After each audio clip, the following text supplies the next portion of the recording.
I'm Andre Haynes from the Armed Forces Chamber PAC, and I'd like to welcome everyone to the third joint endorsement interview for the endorsements of Veterans in Politics International, Nevada Democrat Veterans and Military Families Caucus, Nevada Veterans Association, and the Armed Forces Chamber PAC.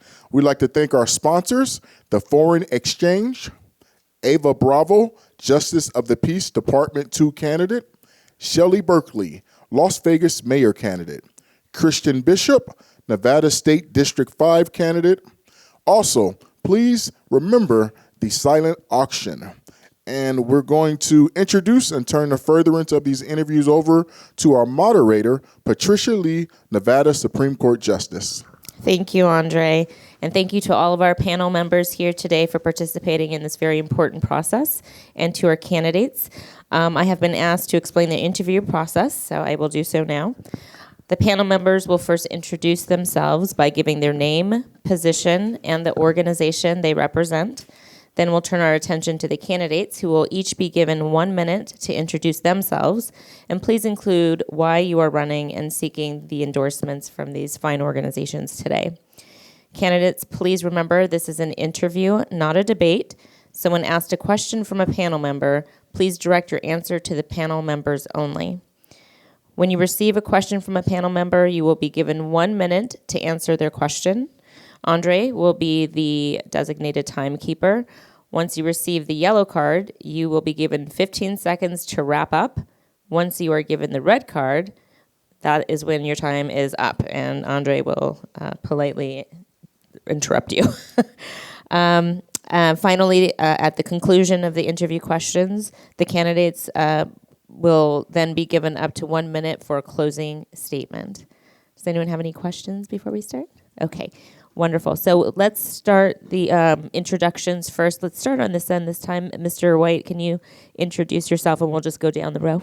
Gentlemen, my name is Gary White. I am president of Mountain Point Marine Association, and I am representing the Nevada Democratic Veterans and Military Families Caucus. Mikey Kelly from Nevada Democratic Veterans and Military Families Caucus. Martin Walker, Veterans in Politics. Matthew DeFalco, Nevada Democratic Veterans and Military Families Caucus. Timothy Treffinger, Veterans in Politics International. Andre Haynes, Armed Forces Chamber PAC. Patsy Brown, Armed Forces Chamber PAC. Yvonne Malone, Veterans in Politics International. Madeline Kelly, Nevada Democrats Veterans. Thank you, panel members. Mr. Boris, why don't we start with you, and if you can introduce yourself, and then again, give a 1 minute recitation of why you're seeking these endorsements today. Hi, I am Michael Boris. I'm running for U.S. Congress District 1. I've lived 38 years here from the east side of Las Vegas. I own a appliance repair company with contract with GE and Allstate currently, with a nice sized team there. I'm a popular national touring stand-up comedian and a radio host for 15 years. I hosted the very first cannabis education show with Dr. Wayne Kelly that was ever syndicated on FM and in 5 states. And we worked a lot in getting veterans off of the opiates and transitioning out of active duty back into regular civilian life. I host events, Boston Freedom Rally, and everywhere. So that's me, Michael Boris. Pleasure to meet you guys. Thank you, Mr. Boris. Mr. Quince? Good afternoon, everybody. I think, is the microphone on? It'll be on in 1 moment. And there you go. Good afternoon, everybody. Thanks for having me with this beautiful rainy weather that's going on outside. Well, my name is Ron Quince. A lot of people know me as Ron Q. And I've been a resident of Clark County for more than 20 plus years. I founded Ron Q Business Solution, which the business consulting providing comprehensive solutions in areas such as business development, investment strategies, and real estate. I'm an accountant by profession. I also founded Ron Quince Inc. that spearheaded philanthropic incentives, collaboration with diverse organizations to create positive social impact.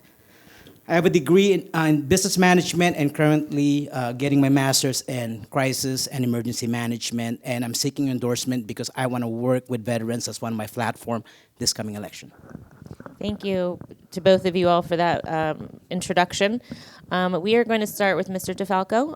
If you have a question for the panel of the candidates. First, thank you, gentlemen, for being here. Mine was short and sweet. Do you support our allies in Israel and Ukraine? Is that for me? Yes, I'm sorry. Each candidate will be answering the question, and you'll have a minute to answer. Okay. Yes, I support Israel. I do not support our money going to Israel. I believe that while we have homeless people, homeless veterans, homeless civilians, and things going wrong in our own country, that money needs to come here first before helping any other country move forward. But I 100% support Israel emotionally, just not financially. And Ukraine as well. I support our allies in Israel 100% and also Ukraine. However, I, just like Michael Boris here, that I disagree on the money going to Ukraine. Okay, we will now take a question from Mr. Walker. Thank you both for being here. So one of the hottest concerns on people's minds is immigration policy. Most want a more efficient process for those who come here via legally documented processes and stiff consequences for those who don't. Without making this a racial issue, what would it take for you to support immigration reform bill? Let's start with Mr. Quince this time. Well, as an immigrant coming in this country, I would probably say 40 plus years ago, one of my platforms is making sure that we're securing our borders and reforming legal immigration. We have a lot of people that are coming in here that we don't know what their background is. I remember coming in this country, we were vetted as far as where we came from in the Philippines. So my first action as your congressman, I would make sure that we close the border, look at the people that's already inside. Let's try to create a bipartisan clear path for citizenship.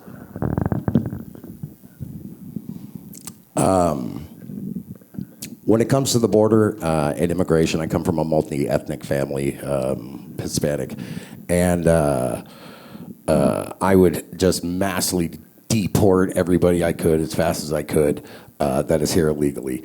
A lot of my family came over as immigrants, and again, like Ron Q's, worked very hard to get here. You know, you had to take tests, you had to study the country, know the language, and now it's being severely abused. It's almost a joke of how severely abused, but it should be very hard to get into this country.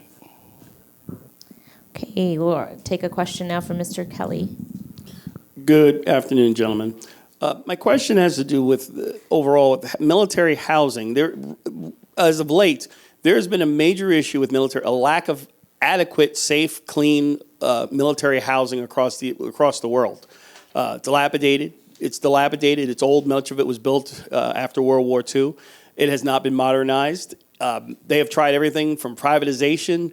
It's not working. We have, in some places, we have Marines actually doing repairs to their own barracks rooms. What ideas do you have to solve that problem? Because that is actually affecting recruiting and readiness. People see that, and they're not willing to join the force if they're going to be living in, quite frankly, unsafe, unclean, unsanitary conditions. Yeah, it's not just the housing with the military, it's the medical, everything that the military used to give you 20 years ago, where it was an upgrade of life to join the military program, is gone. They're not getting any of the funding. None of the hospitals are where they're supposed to. The women are not being treated properly. The housing is gone. And again, they're sending all this money overseas, billions and billions of dollars, and that needs to stop. And that money needs to be recirculated back into our own people, our military, our civilian, and everything that's wrong with this country, because we're spending our resources elsewhere, going completely into debt and not take on any new debt, period. Yeah, Mr. Quince?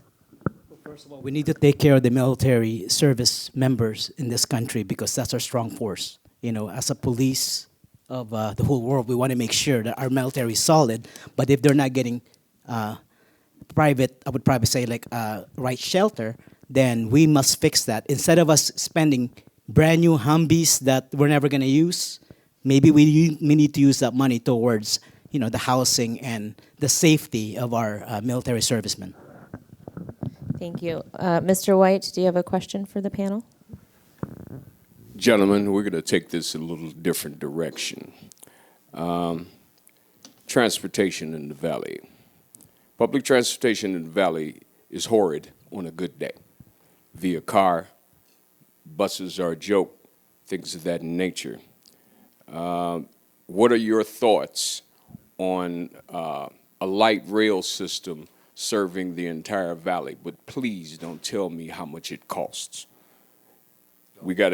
Don't tell me how much it costs. I want some kind of idea on what you have to have initiative to get this done.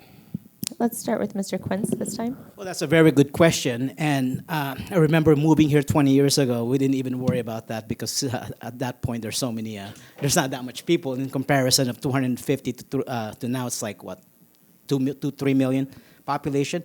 I think one of the best things that we should do is like we have to study what they have done in big cities such as Los Angeles and New York and see how the way their rail system works there, and then maybe something that we can do here in Nevada. It's not going to happen overnight, but some initiative that we can maybe put into the state legislature. Here in Nevada, they're already working on the Tesla loop. You talk about the above ground. I'm talking about real transportation. Okay. Well, I won't waste my time, but I've seen there's a plan for that. But personally, and I worked for years as a chauffeur and stuff, when they put rails, unless they're doing it from Las Vegas to California, I would prefer to see more businesses out there with public transportation, more taxis, more Ubers, more actual money that's going to generate back into the people of Nevada as a business, as opposed to sending it up to the top to the governments to display everywhere but our kids. Thank you. Mr. Haynes, do you have a question for the candidate? Yes, I do. Thank you both for participating. Simple question for both gentlemen. Do you think members of Congress should have term limits? Yes. Yes, I do. Once you hit a certain amount of time in there, especially age, like Titus, who we're going against right now, you almost need a Ouija board to talk to her. This woman's been there forever. She's not doing anything. The town looks like crap, and it brings your thing out. I think 12 years at the max, and even that's a little long, but that seems to be the suggested number. But personally, I would like 8 years, 10 years. Mr. Quince? I would say yes. If we have term limits for governor, president, then we should have a term limit for Congress. And I would say 12 years should be good. Like I would say 6 terms? Thank you.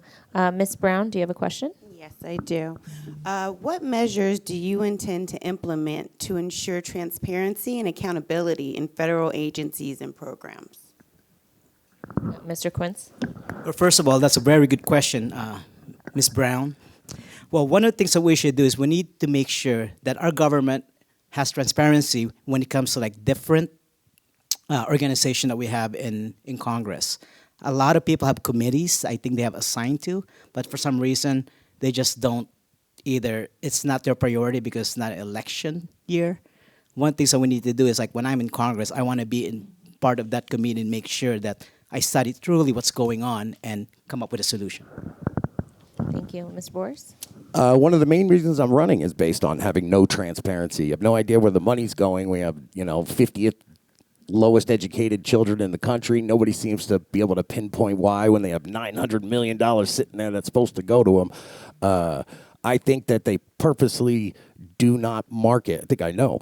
Do not market to the youth. They do not upgrade anything to appeal to them because they don't want them in the know. They like their little party to be nice and old and just off to themselves and small to make those decisions.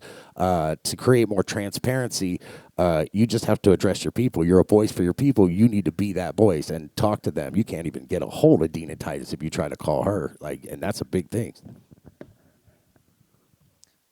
Ms. Malone, do you have a question? Yes, so, hello? Okay. You touched on it a little bit, Ron, but what would be your first set of priorities if you were to be elected? Oh my God, there's a lot. Am I gonna get like a minute and a half, Mr. Haynes? First thing that I would do to this campaign and when I get elected, and of course my last term in Washington, stronger committee, stronger economy, keeping money in Nevada to fund education, ending policies that put criminal back on the street, exposing and ending the college debt scheme, because we all know that's what's hot topic right now, right?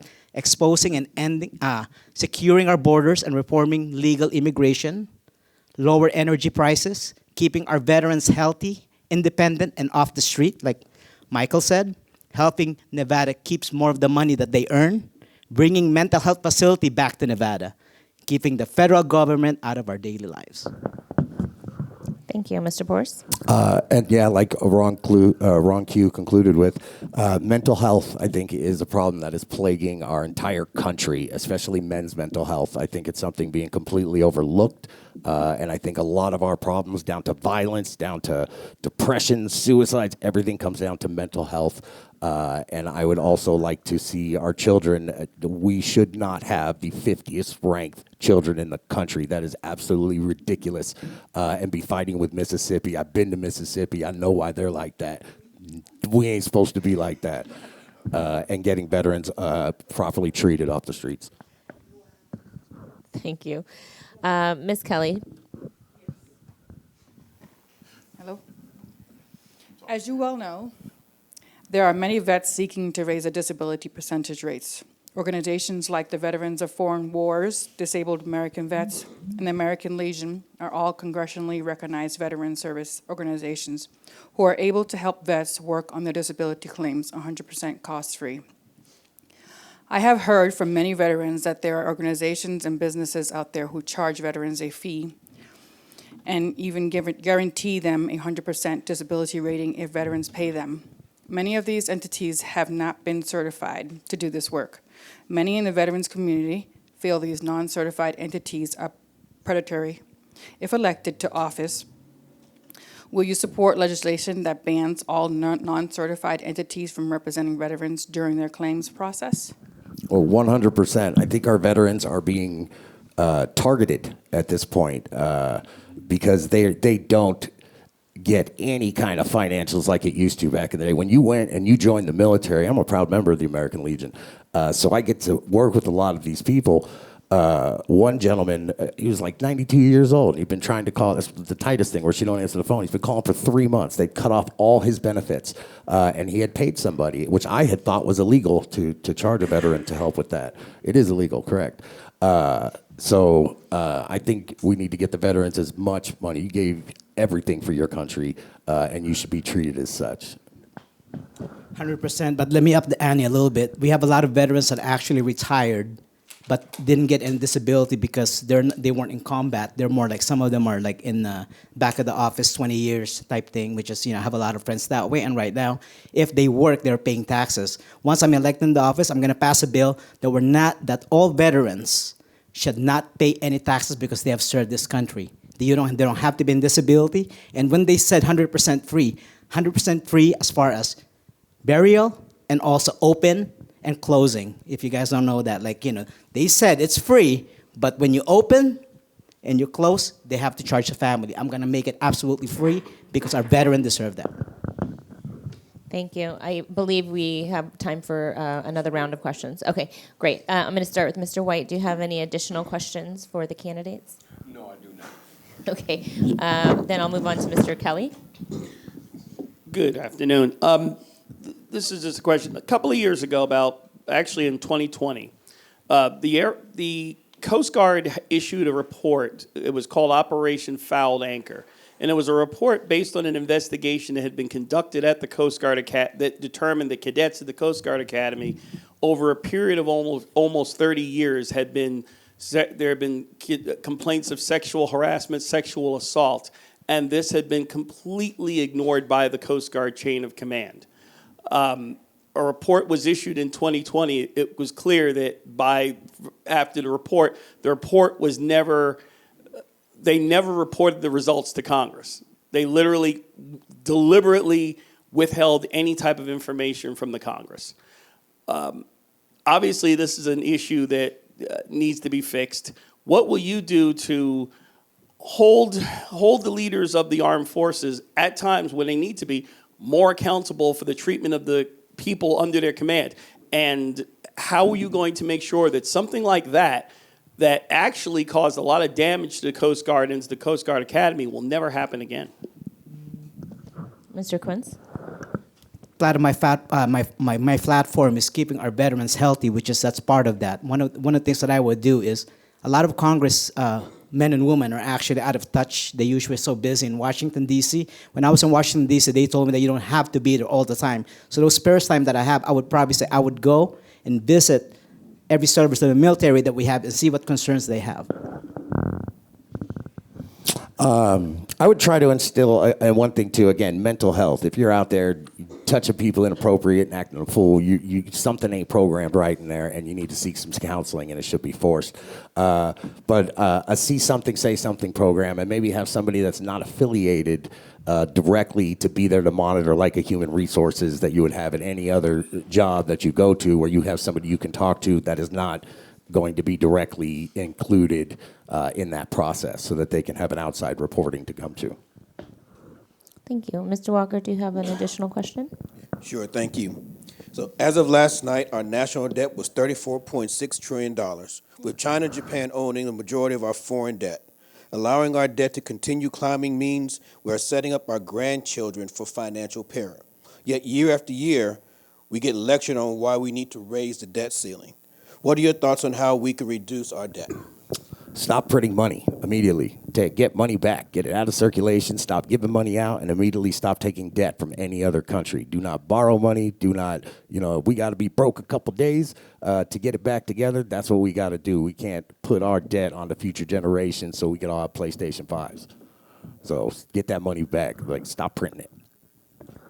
One thing that we need to do, actually I agree with Michael, we need to stop spending money. We need to make sure that we are energy sufficient as a country rather than going to China or getting gas in the Middle East. We need to be able to use our resources. And by doing that, we're going to lower the inflation and we're going to have a cycle of economy that's just going to stay in this country rather than going out. You talked about getting the government out of people's lives. I think I heard both of you mention that. Should the government be involved in a woman's right to choose whether or not to have an abortion? No. The government should not be involved whatsoever. If you need to, go to your church, talk to your preacher there. But I am pro-life. I don't believe in abortion. But, it comes down to if you're asking as a Democrat or a Republican. If you're asking as a Democrat, it's, asking me, I do believe in women's civil liberties and a woman's right to choose for herself.